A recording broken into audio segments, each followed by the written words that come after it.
Are you curious to know how European powers carved up an entire continent? Stay tuned to find out how Africa got its borders. All right, let's rewind to the late 19th century. We're talking about the period from about 1881 to 1914. Picture this. Europe was having a land rush like you wouldn't believe. Why? Two words: resources and power. European nations were hungry for natural resources and new markets. They wanted to flaunt their power too. The story begins in Europe, where the Industrial Revolution was in full swing. Factories were popping up everywhere and they needed raw materials to keep the machines running. But Europe itself didn't have enough resources to meet the demand. So European powers looked to Africa, a continent rich in minerals, fertile land and other valuable resources. They saw an opportunity to not only fuel their industrial growth, but also to expand their political influence. But how did they go about dividing Africa? Enter the Berlin Conference of 1884 to 85. No, it wasn't a fancy party. It was a meeting where European powers decided how to divide Africa. Imagine slicing up a pizza without asking the pizza if it wants to be sliced. Spoiler alert, Africa didn't have a say.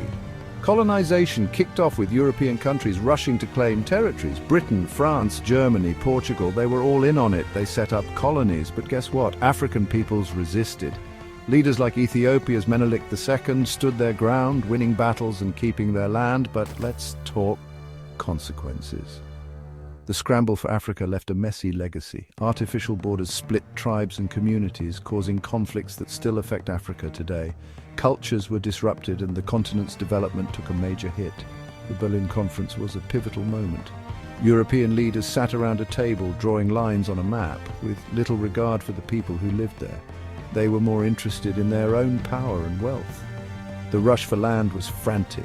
European countries sent explorers, soldiers and settlers to claim as much territory as possible. They planted flags, built forts and established control over vast areas. But the African people didn't just sit back and watch, they fought back. There were numerous uprisings and battles. Some were successful, like the Ethiopians under Menelik II, who managed to defeat the Italians at the Battle of Adwa.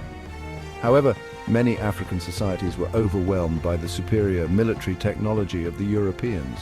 The colonizers had guns, cannons and other advanced weapons, which made it difficult for the African warriors to defend their lands. The Europeans exploited Africa's resources, extracting gold, diamonds, rubber and other valuable commodities. They built railways and ports to transport these resources back to Europe, further enriching themselves at the expense of the African people. The impact on Africa was devastating.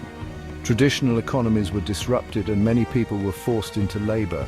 The social fabric of African societies was torn apart and the effects of colonization are still felt today. The legacy of the scramble for Africa is complex and multifaceted. It shaped the political, economic and social landscape of the continent in profound ways. Understanding this history is crucial for making sense of present-day Africa and its challenges.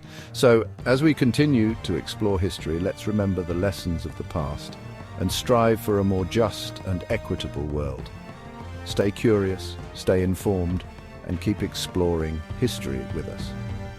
The scramble for Africa is a reminder of the lengths to which nations will go for power and resources. It's a story of ambition, conflict and resistance, and it's a story that continues to resonate today.